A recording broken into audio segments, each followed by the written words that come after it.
You don't know what ghetto style means right now. I guess I'm just going to break it down for you. All right. Goodness.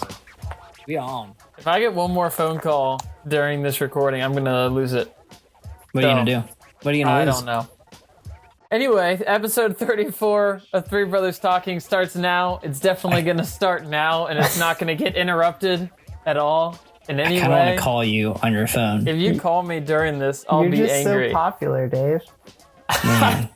What's it like to be like that popular? I just realized the peril of our recording setup, that if somebody just happens to call us during recording, like Yeah. we're screwed. Like Yeah. Man. we're not completely, but it really throws a wrench in things. Or your computer goes dead. Or if you, well, even the computer, like Jeremy's computer's dropped out before, but we kept rolling. It was We fine. did. Because we're professionals. We always keep it going. Always keep it going. Like sports. Like professionals, I'm going to actually introduce this podcast, which is something that we do, I don't know, probably once every 10 times that we I record think we're an about, episode. 10%. So I'm David. I'm the, I guess, the host of this program today. And this is Three Brothers Talking, where we just talk. It's three of us. We're brothers. In case people have found us during quarantine times, we're all currently on lockdown. Although maybe we're seeing a bit of the light at the end of the tunnel. Who knows? Yep. Nope. Hopefully. Not me. But I'm David. I'm Andrew. I'm Jeremy. That's right. And we are the three brothers that talk. And so if you want to sponsor the podcast, you can do that. You can hit us up at threebrotherstalking@gmail.com. If you want to give us your opinion on anything, or if you want to give us a topic to talk about, do that. threebrotherstalking@gmail.com. And also give us a rating on iTunes, because that's nice. So I just there you go. thought about the New Girl episode when they're trying to give like email addresses, and he goes, blah blah blah at gmail.com. I think it's Gmail. All right. Well, we should have gone with that. We should have gmail.com.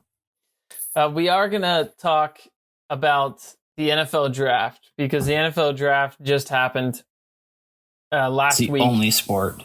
The reason we're going to talk about it is because we are three sports fans, and it's kind of the only thing And for us we're to all talk about hurting right now. Yeah. So my team played a prominent role in the proceedings, as prominent of a role as the Cincinnati Bengals have ever played, was being the first pick. Just a and can't so- miss first pick. Can't miss first pick. We picked Joe Burrow, so we have a quarterback for the future. Mhm. And And actually, at the date of this recording, did you guys hear Andy Dalton was officially released? Andy Dalton is gone now. Yeah. And I actually told my wife today that I hope he goes to New England, because I like Andy Dalton, and I would Mhm. really like to see him in New England. And then I actually think he could go there and like win a Super Bowl, and I'd be pretty happy for him. I don't have any, I don't know what you'd call them, fantasies Ill about will. the Bengals.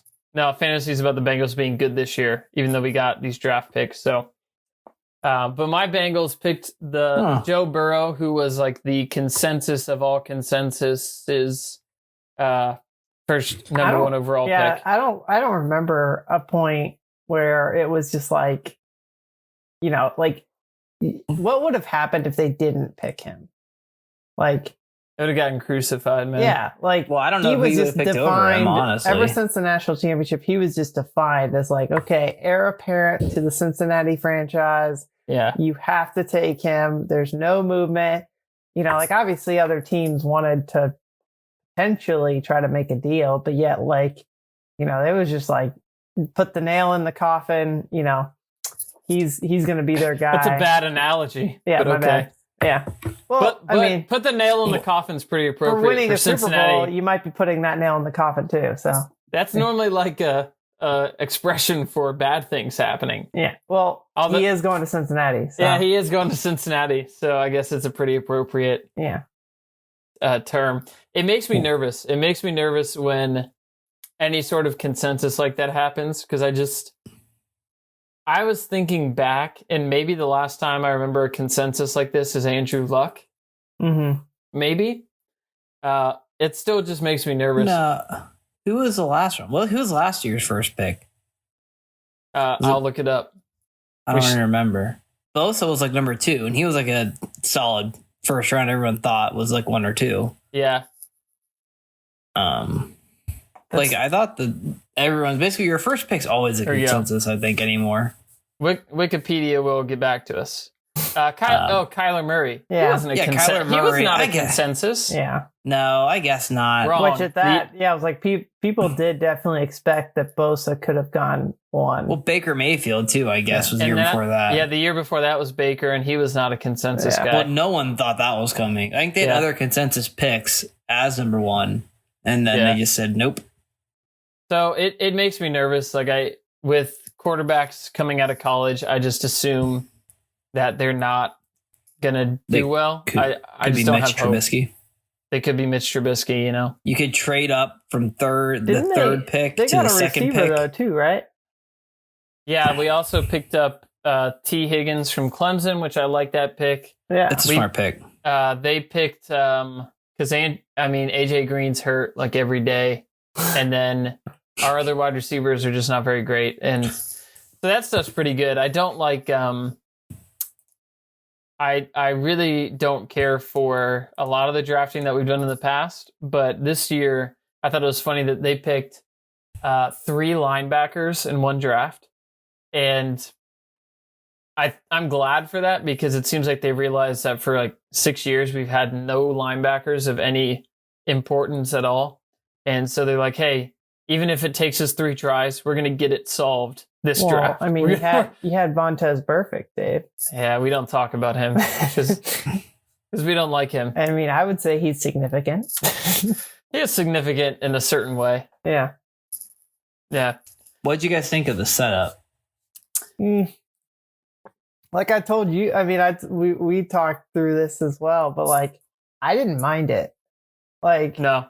I was like texting with buddies and all this while this was happening, and I was like, I wouldn't mind if this literally was the setup every year. Like, I mean, yeah, not under the current circumstances, but yet, like, you don't really want COVID every year. You realize very quickly that you don't need 5 minutes of television coverage for a dude to walk across the stage and shake a hand and get a hat on and then get a microphone stuck in his face for him to, you know, like interview how he's feeling in this moment and stuff like that.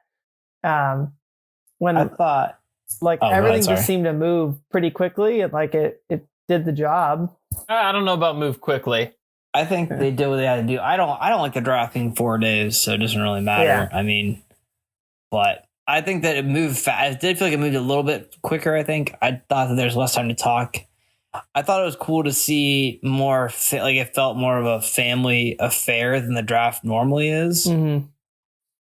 Even down to like your coaches and stuff like that. If the coaches are with kids at home kind of thing, they're part of it. It seemed like, which is, I don't know, kind of cool. Yeah. How about Mike Vrabel having his kids a part of it? Yeah, I thought that was really cool. Like, did you see his picture? Did you see his setup? I don't think I know. Look it up right now. Look up Mike Vrabel draft setup. He had, I can't believe you guys didn't hear about this. This was like the biggest story coming out of the draft. Mike Vrabel, one of his sons rocking a mullet and an old football jersey. I guess like the friend of one of his sons or maybe another one of his sons sitting there in a Halloween costume. Yeah, I'm seeing pictures. Over, like, I guess it's like some kind of Iceman costume. And then one picture that surfaced where it looks like there's a reflection in a mirror and one of his sons, one of Mike Vrabel's sons is in the bathroom going to the bathroom. There's I'm looking at that photo right now. That guy is definitely in an open door to a bathroom. Now, Mike Vrabel said that he was sitting on a stool, and it just looked like the angle and everything looked like he was in the restroom. But I'll have to look at this later. You That's can see hilarious. his bare knees. You know, Andrew, some guys wear short shorts. Yeah. You know, some guys. It just looks like he's in a full-on squatting position. It looks like it. Yeah. And I can't believe you guys didn't see that. Man. This is great. I did not watch a lot of it. You didn't watch it? I watched it. I watched most of it, but I wasn't really like paying attention. I don't normally pay attention the entire draft. Yeah, that kid is definitely on the toilet. Mm-hmm. Jeremy's over here saying he watched something, but he didn't pay attention. No, I watched the majority of the first round. This is probably what Faith feels like when she's like, "Were you listening to me?" And he's like, "I was listening." It's a Frozone costume, guys. Yeah, it is. It's Frozone from The Incredibles, and he's just standing there. The kids. I wonder if the NFL knew that was happening. Like, what does Mike Vrabel tell his owner? Like, hey, one of my sons is gonna wear a Halloween costume in the background. Well, I think I mentioned to you, David, but there was one of the first round picks where, okay, like obviously they gave out all this production equipment for these guys to like film in their house for the first round.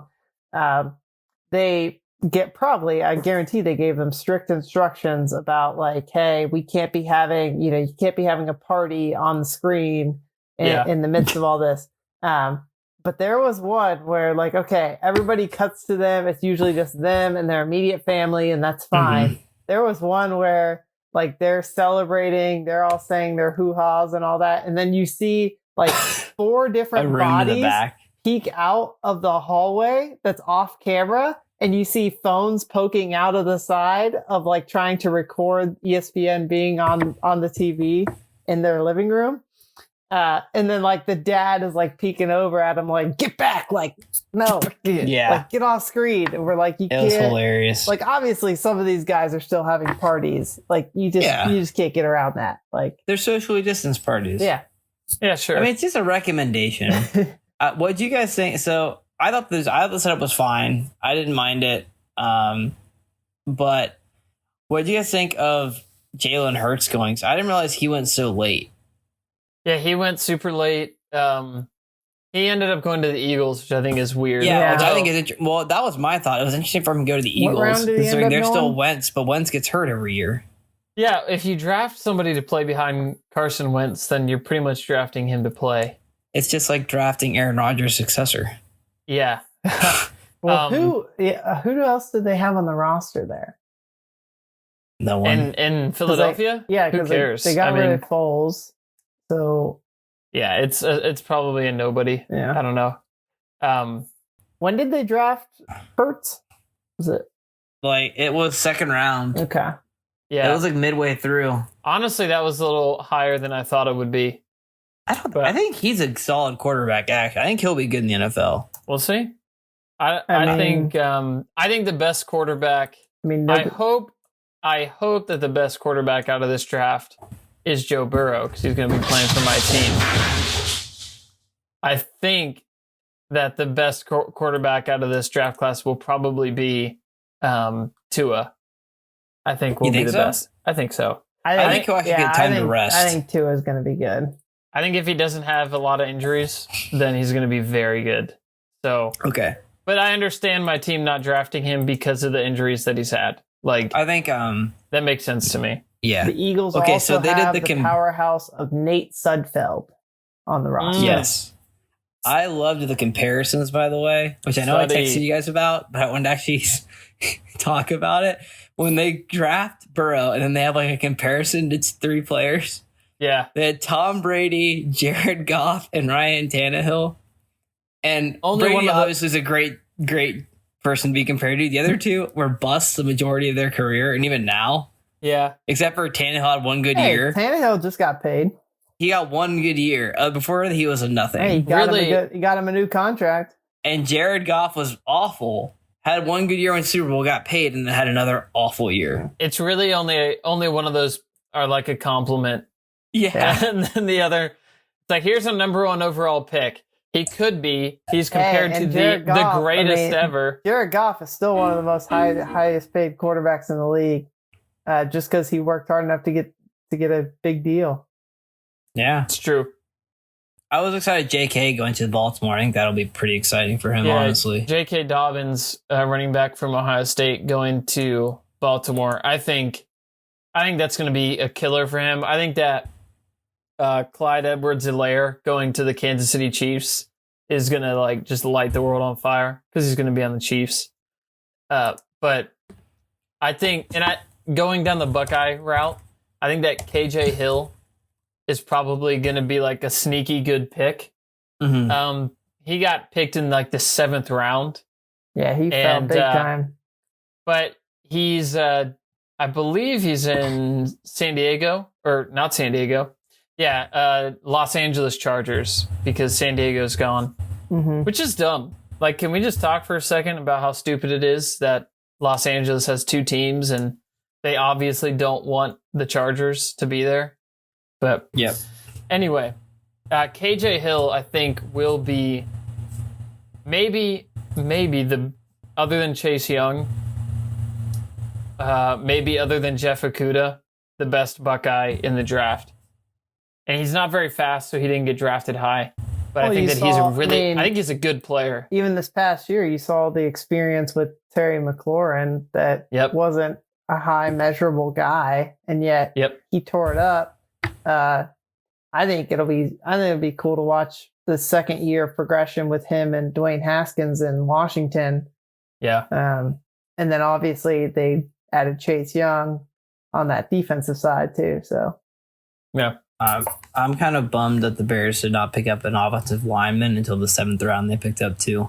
If you pick up a 7th round guy, you're pretty much not picking them up at all. They picked up 2. Yeah, it's basically not even a pick. It's like, whatever. We just want to pay somebody cheap. Yeah. And granted, they did a draft too, but they did not. They drafted a bunch of corners, which isn't bad. You're not even guaranteeing a contract for them at that point, right? No, absolutely not. 7th round pick. The percentage of a 7th round pick making the team is pretty low. There's plenty of those guys that don't even make the team. Mm-hmm. Like, they got some decent corners, but I'm like, I wish you would have gone earlier because that's a big thing right now, is getting offensive line help.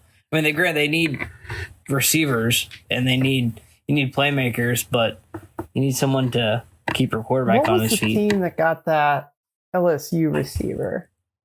Is that what I'm talking about? No. A lot of pre-show prep going on. Yeah. Hold up, I'm looking up my studio. Justin Jefferson, is that who you're talking about? Yeah. Because let's see here. He went to the Vikings. I thought that was a big pickup by them, because he, like, all the receivers, obviously they had CeeDee Lamb and all the top guys, and I felt like Justin Jefferson should have been right up in that category, just because, like, on the biggest stage, I don't know if you guys remember the national championship, but like, that dude literally, I mean, talking about, obviously he had Joe Burrow throwing it to him, but he went over the top on that secondary like 4 times in that game alone, where like he just toasted the cornerback, and he just was like, all right, Joe Burrow just aired it out to him. And I'm like, all right, this guy can make it in the pros. Like, Justin Jefferson made several catches last year where I was amazed by it. Now, Andrew, who did the Steelers pick up? Oh man, anybody notable? They didn't even have a first round pick. No, they didn't have a first round pick because they traded it for Minka Fitzpatrick. Good call, actually. Yeah, Minka Fitzpatrick, that's fine. Our Chase defense, Claypool. Our defense is solid, as is. Let me see. They picked up. They picked up the receiver. You got their first Chase Claypool from Notre Dame. Yeah, that was their first pick, which was a 2nd round pick. And he's like, I mean, he was a talented receiver, but yet he's kind of like right in between a tight end versus receiver, because he's a huge target. Yeah. And that's why I think they were kind of going for to just have a big target, because none of our tight ends really scare anybody matchup wise. Who was the tight end you guys used to have? Heath Miller. Heath Miller. That's who it was. There's a name. And that's such a nondescript name. Now we got that Vance McDonald and Heath Miller and Vance McDonald sounds like they sound like car mechanics, not not celebrities. But both of them. Yeah, I was like, both of them. Heath was very reliable, and Vance McDonald's good. he's definitely he's not much of a route runner. He's a safety blanket, and he's very good in pass blocking and protection. Yeah. But yeah, he doesn't really light up the stat sheet. Did you watch it any more or less because of the new setup? I think I watched it probably more just because of the current, not because of the setup, but because of that. Like, I was yearning for anything that had to do with live sports. Yeah. I was very excited the first day to get that, and then the next night we had a family thing, so I didn't get to watch it the night too. But I definitely was way more excited about it. But at the same time, I didn't feel that excited about. I'm always excited about the draft because I'm a nerd in that way. But at the same time, it almost like I'm used to not even thinking about sports right now. It was almost kind of weird that was going on. But I'll tell you what I did watch. This is a segue here a bit. But what I did watch is I started watching the Michael Jordan documentary. I want to watch that. Oh, Yeah, it's so good. I still need to watch that. It's I've heard good so things. good. The Last Dance, ESPN's putting it on right now. It's basically like a 30 for 30, but it's extended. It goes over the Bulls 97 season, and it's really cool for me because I'm too young to have any real, I don't have any real recollection of Jordan on the Bulls. Really? I only remember Jordan playing with the Wizards. Mm-hmm. So, Andrew, do you remember? Did you get to watch Jordan on the Bulls at all? Yeah, I mean, I remember seeing just like the fond memory of seeing Pippen and Jordan. Obviously, I think me and Jeremy grew up with Pippen and Jordan jerseys. Small little kid ones at that time. Yeah. So because you would have been Andrew, you would have been 6 or 7 at the time that documentary is going on. Yeah, I mean, 97. I would have been just been turning 5. 7. Yeah. Jeremy got to experience it more in the moment. Yeah. Yeah, I mean, I watched most of Jordan's career. Yeah. But you need to watch that thing because it's really good. And what it got me, I was just watching an episode earlier tonight, and it reminded me of one thing that we just don't have right now is the awesomeness of the 90s NBA jerseys. Mm-hmm. Man, there were some sick jerseys for the NBA, and by that they were mostly hideous. But just go looking through them. It struck me whenever it showed the Bulls playing the Atlanta Hawks. Yeah. If you look up the 1997 Atlanta Hawks jersey, it is it's the one where there's an actual hawk on the front, and there's a gradient to the jersey. So fades from red to black. It's got a hawk, and the wings of the hawk stretch around to the back of the jersey.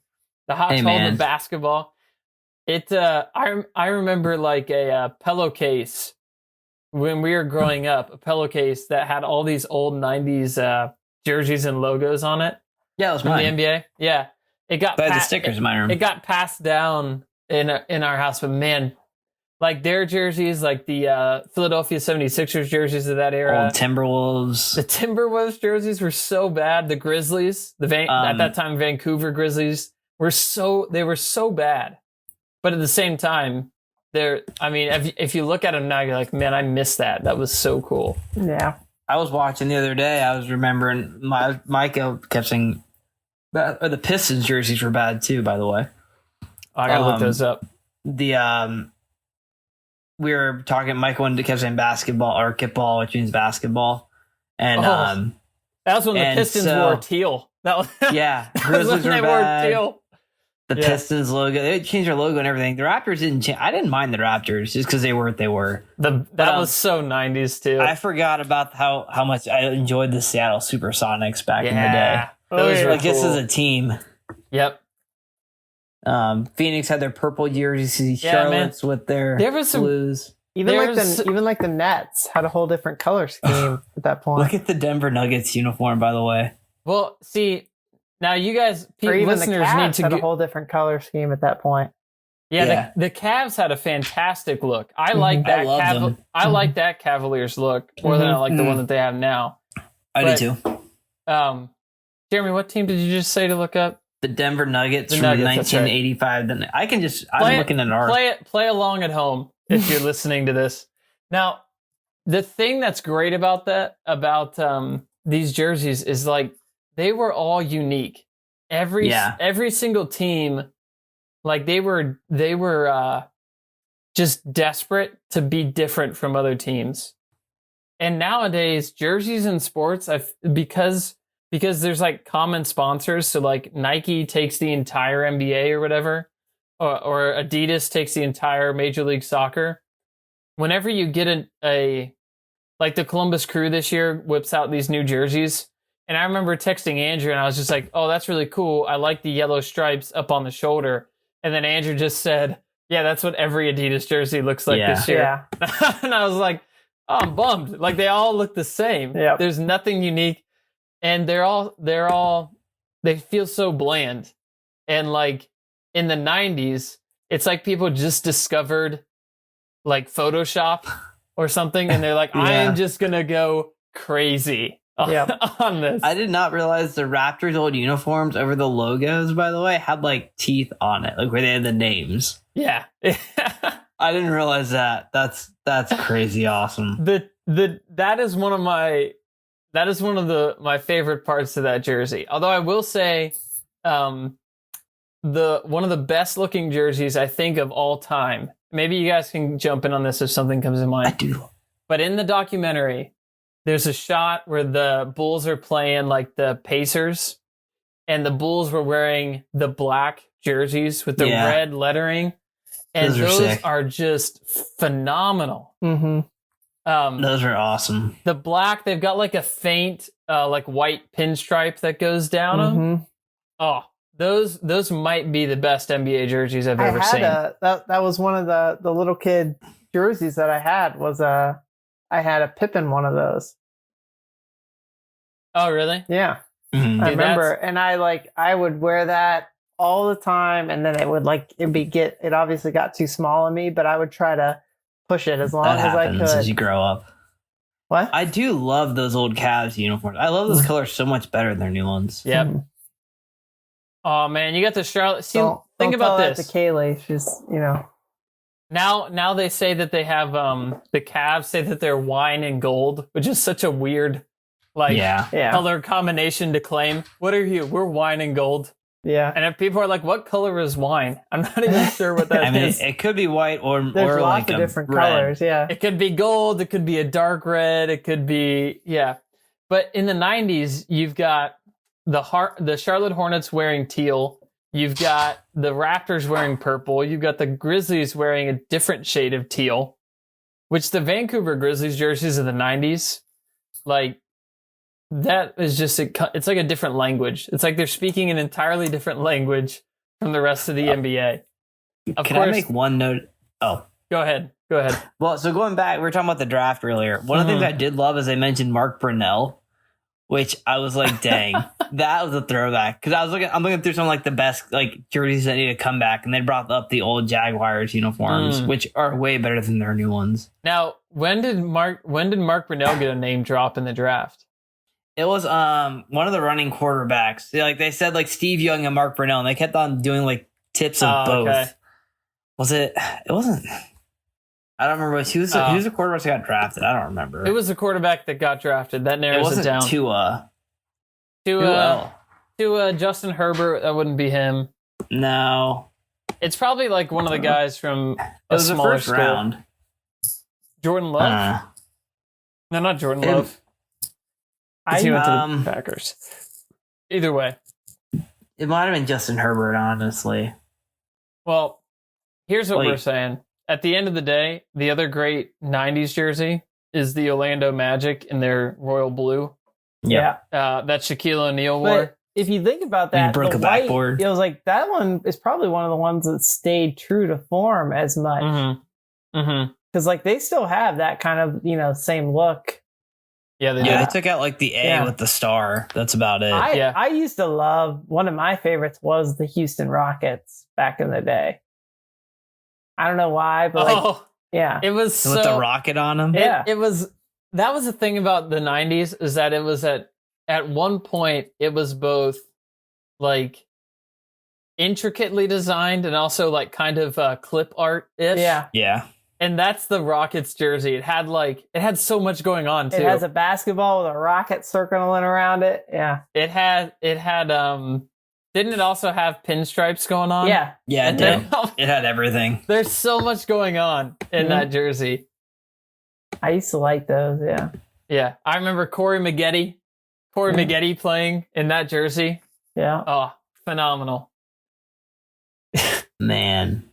Memory lane. The Pacers had pinstripes in the 90s. Dude, the Jazz had like those mountain uniforms. Yeah, the Utah Jazz with like the purple, gray, like the fading away mountains. I like the Pacers. I think the Pacers have had good uniforms for a long time, except for like the Roy Hibbert era Pacers when they were battling with LeBron. Then they just looked awful because now they look the same as everybody else's. Were you guys old enough to remember the Malice in the Palace? Because I remember watching the game and like. Yeah, I remember that. Ron Artest knocking out fans. I showed Faith that episode and I thought, like, that clip of that, she goes, what the heck? And I'm like, yeah, that happened in a sports game. It's crazy. It's a crazy night. Now the guy's name is Meta World Peace.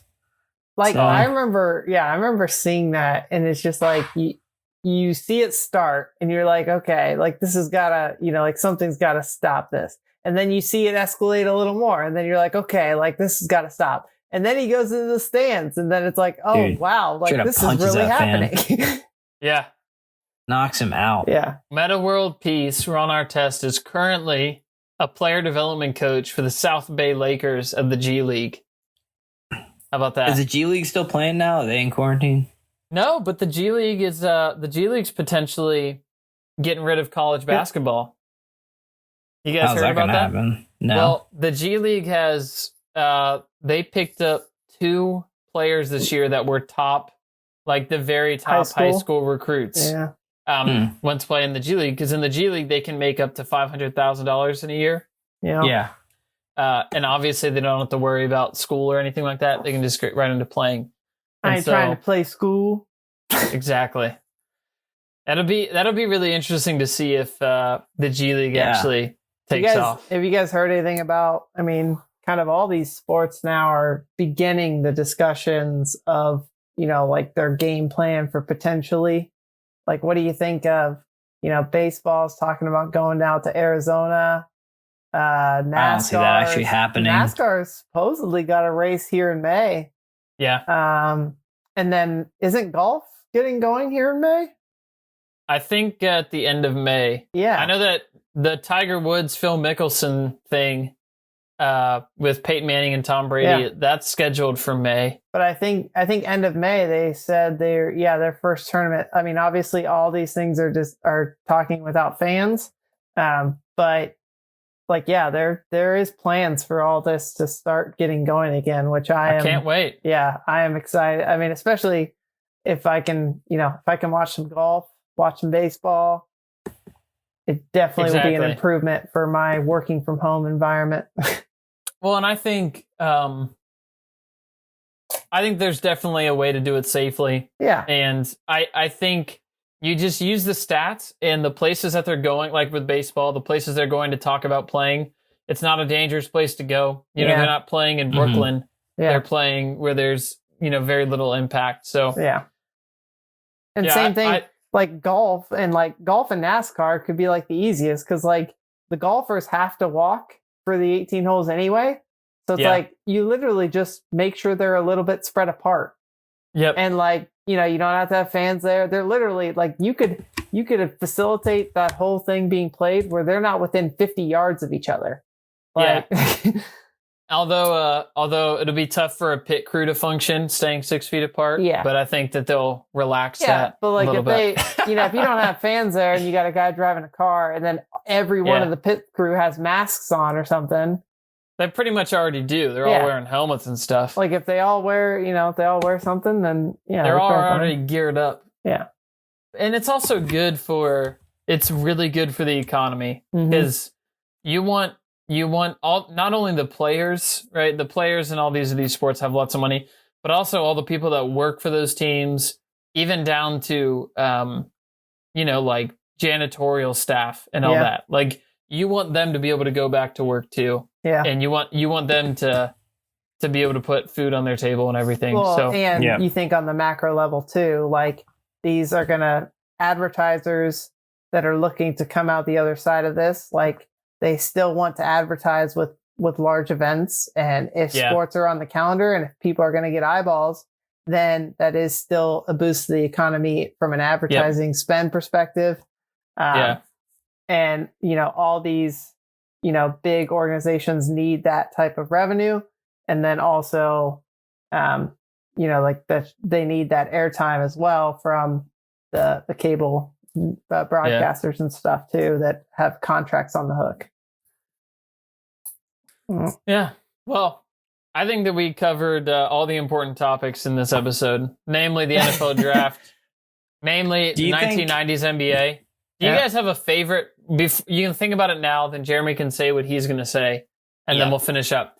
I guess the question I would ask is, like, do you have a person from the 90s in the NBA that's like maybe even an obscure person, but you're like, that's a guy that I just really dig, even if it's not like Michael Jordan. Everybody would say Michael Jordan. So be thinking about that. Jeremy, what were you going to say? Oh, I was going to say, do you think Aaron Rodgers wants traded? I think... Because he hasn't said anything since he got drafted. Yeah, Aaron Rodgers has played it pretty... Who did they draft? Jordan Love. Quarterback from Utah. Yeah, Utah State.